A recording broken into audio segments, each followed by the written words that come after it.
Today on Sand Custom Guas.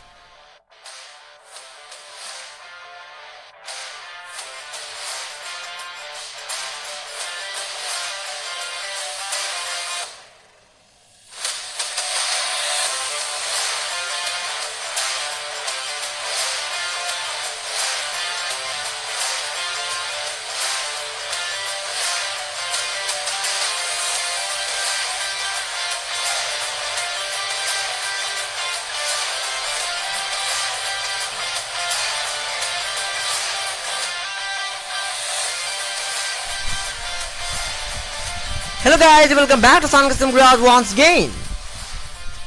So कुछ अपने मैंने आप लोगों को एक सीसी कंपनी की टाटा सुमो दिखाया था. हाँ, मैं उसी ब्लू कलर की मॉडल की बात कर रहा हूँ जो कि मैंने आप लोगों को बस कुछ अपने पहले ही दिखाया था. सो उस कार में मॉडिफिकेशन का काम कंप्लीट हो चुका है और आपका दिखने में मार के दिख रहा है कि कोई भी नहीं कहेगा कि ये सारी डिटेलिंग बाद में ऐड किया गया है. ऐसा लग रहा है कि मानो ये सारी चीजें कार में ओरिजिनली कंपनी से ही आया था. तो क्या आप उस कार को देखने के लिए तैयार हो? ओके, सो कार बस आने ही वाला है. 1, 2 and 3. Ta-da! The fully re-detailed and customized Tata Sumo from CNC Toys. ये देखिए, new black window pillars, silver window TRIMS, black detailings, even everything बिल्कुल सैंड कस्टम ग्रास के खुद का स्टाइल में. सो उससे पहले कि मैं आप लोगों को इस कार के बारे में और इन्फॉर्मेशन बताऊं, फिर कार का एक छोटा सा रिव्यू ले लेते हैं. हाँ,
सो ये कार मैंने कार अमेजोन से ऑर्डर किया था और इसके ऊपर मैंने वीडियो पहले भी बनाया है जब मैंने कार को एकदम ब्रांड न्यू खरीदा था.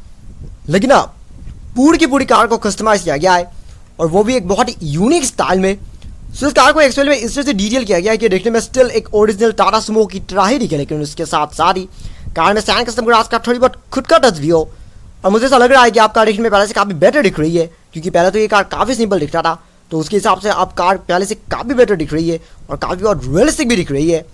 सो फाइनली वक्त होता है आपको कार के सारे मॉडिफिकेशन और डिटेलिंग के बारे में बताने का कि इस कार में एक्चुअली में क्या क्या चेंजेस डन हुआ है. तो सबसे पहले बारी आती है कार की फ्रंट एंड की. अगर फ्रंट एंड की बात करें तो फ्रंट एंड में ज़्यादा कुछ नहीं किया गया है, बस यहाँ बम्पर के नीचे एक बार लगा दिया गया है.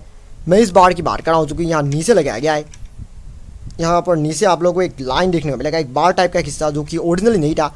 ये बम्पर का तो ओरिजिनल था, लेकिन नीचे की ये बार ओरिजिनली नहीं था. इसे वुडन स्टिक की मदद से बनाया गया है. फिर वुडन स्टिक के ऊपर ब्लैक कलर की कलर कर दिया गया है और फिर उसके बाद मैंने इसे डायरेक्टली बम्पर के बल जो बीच में जो गैप है वहाँ पर ही डायरेक्टली मैंने इसे फिट कर दिया है. अब इसे फिट करने की वजह से जो सामने की जो बम्पर गार्ड है ये ज़्यादा बेटर दिख रही है और ज़्यादा रियलिस्टिक दिख रही है. उसके साथ साथ ही आप लोग यहाँ साइड में एक बम्पर गार्ड भी देखने को मिलेगा.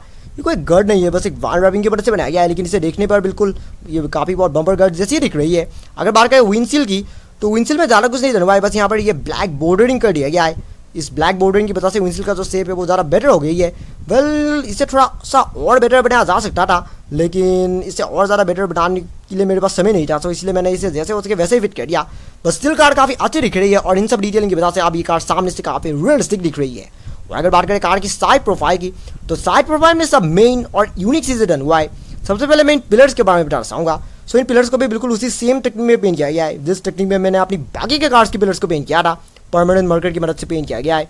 सबसे पहले तो इन सारे पिलर्स के जो कुछ भी साइड के बॉर्डर्स वगैरह उन्हें मास्किंग किया गया, उसके बाद पिलर्स को पेंट किया गया और फिर एकदम एंड में ये सिल्वर कलर की ट्रिमिंग ऐड कर दिया गया। इस ट्रिमिंग की वजह से कार के जो विंडो का जो डिज़ाइन है वो ज़्यादा बेटर हो गई है और ज़्यादा रियलिस्टिक हो गई है और साथ में ज़्यादा लग्जूरियस भी हो गई है, क्योंकि ओरिजिनली टाटा सुमो में इस तरह की चीज़ें कभी भी देखने को नहीं मिलता था। इवन ब्लैक कलर की पिलर्स भी टाटा सुमो में काफ़ी कम देखने को मिलता है, जो भी होता है वो बाद में ही लोग करते हैं, लेकिन ओरिजिनली मॉडल्स में ये सारे के सारे हमेशा बॉडी कलर ही आता था। लेकिन इस कार में ब्लैक पिलर्स काफ़ी अच्छी दिख रही है और इसकी वजह से कार देखने में पहले से काफ़ी रियलिस्टिक और लग्जूरियस भी दिख रही है। अगर बात करें डोर हैंडल्स की, तो डोर हैंडल्स को भी पूरी तरह से डिटेल किया गया है। सामने वाले डोर हैंडल को वाउंड रैपिंग किया गया है, जबकि पीछे वाले डोर हैंडल को पेंट कर दिया गया है। वैसा इसीलिए क्योंकि सामने वाली जो डोर हैंडल है ये काफ़ी फ्लैट है, पीछे वाली की तरह नहीं है, ये काफ़ी फ्लैट है और फ्लैट होने की वजह से अगर मैं इसे पेंट कर देता तो स्मूथ नहीं होता। सो इसलिए मैंने इसे वाउंड रैपिंग किया है और यहाँ पर साइड में ये साइड बीरिंग्स भी फिट कर दिया गया है, जो भी वाउंड रैपिंग की मदद से ही किया गया है।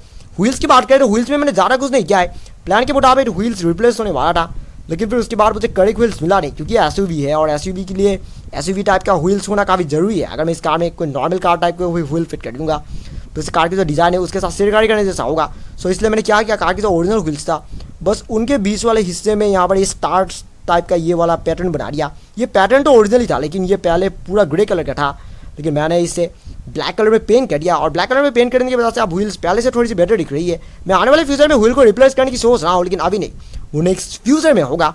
अगर इस रूफ रेक की बात करें तो इस रूफ रेक को भी काफ़ी हैवीली डिटेल किया गया है। पहले ये पूरा ब्लैक कलर का था और ये जो ऊपर की ये जो सूटकेसेस है ये पूरा रेड कलर का था और पूरा रेड कलर के होने की वजह से ये काफ़ी खिलौने टाइप का एक लुक आ रहा था, जो कि मुझे बिल्कुल भी पसंद नहीं आया था। और इसलिए मैंने ये जो कुछ ऊपर की सूटकेस है मैंने इन बीच वाले हिस्से को ब्लैक कलर में पेंट कर दिया और इस मेन रैक में भी आप लोगों को यहाँ पर डिटेलिंग नजर आएगा। इन सिल्वर कलर की डिटेलिंग की वजह से ये जो रूफ रैक है इसका पूरा डिज़ाइन ही बदल गया है और इसकी वजह से अब ये रूफ रैक दिखने में ज़्यादा रियलिस्टिक दिख रही है और पहले से काफ़ी बेटर दिख रही है। और अगर बात करें कार की रियर एंड की, तो रियर एंड में ज़्यादा तो कुछ नहीं किया गया है, बस इस डोर हैंडल को ब्लैक कलर में पेंट कर दिया गया है और टेल लाइट्स में थोड़ी बहुत डिटेलिंग ऐड कर दिया गया है।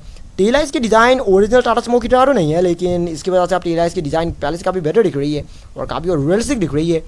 और यहाँ पर आप लोगों को पीछे के बम्पर में भी गर्ड देखने को मिलेगा, बिल्कुल सामने की बम्पर की तरह है।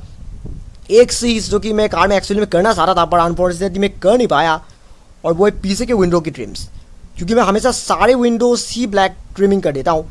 इवन मैं सभी कार्स के साथ ये करता हूँ, पर अनफॉर्चुनेटली मैं इस कार के साथ नहीं कर पाया और उसका रीज़न है ये स्पेयर टायर। ये स्पेयर टायर इतनी बुरी तरह से फिट है, अगर मैं इसे निकालने की कोशिश करता तो मोस्ट लाइकली अंडर का जो क्लैम है वो टूट जाता या फिर कार के बॉडी में क्रैक आ जाता। इस तरह के प्रॉब्लम्स होने का चांस था, तो इसलिए मैंने स्पेयर टायर को नहीं निकाला और इसे ना निकालने की वजह से मैं इस विंडो बॉर्डर को भी पेंट नहीं कर पाया, क्योंकि इसके होते हुए मैं पेंट नहीं कर सकता। मैं आने वाले फ्यूचर में अगर हो सके तो मैं इस स्पेयर टायर को एकदम सेफली निकालने की कोशिश करूँगा और उसके बाद इस विंडो बॉर्डर को भी ब्लैक कलर में पेंट कर देंगे, लेकिन अभी नहीं, वो नेक्स्ट फ्यूचर में होगा। अगर हो सके तो तभी होगा, मैं गारंटीली नहीं कह सकता। सो इस कार में इतना ही मॉडिफिकेशन काफ़ी है, क्योंकि ये कार पहले से काफ़ी बेटर था और इन सब चीज़ों की वजह से आप कार देखने में और भी ज़्यादा रियलिस्टिक दिख रही है। और ये चीज़ मैं यकीनन कह सकता हूँ कि पूरे दुनिया पर ढूंढने पर भी आप लोगों को इतनी रियलिस्टिकली डिटेल की गई सिंसी कंपनी की टाटा सुमो और कहीं में भी देखने को नहीं मिलेगा। हाँ,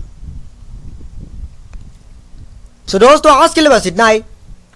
फिर मिला कि मेरी एक और नई वीडियो में, जिसमें मैं आप लोग ऐसे ही और भी कमाल की कस्टमाइज की गई और मेरी खुद के तैयार की गई स्केल मॉडल कार्ड्स दिखाने की कोशिश करूंगा। लेकिन तब तक अगर आपको आज का ये वीडियो से मैं पसंद आया, don't forget to like, comment, share and subscribe to my channel, and also click the bell icon so you'll get notifications of every new video. And thank you very much for watching my video. Have a nice day.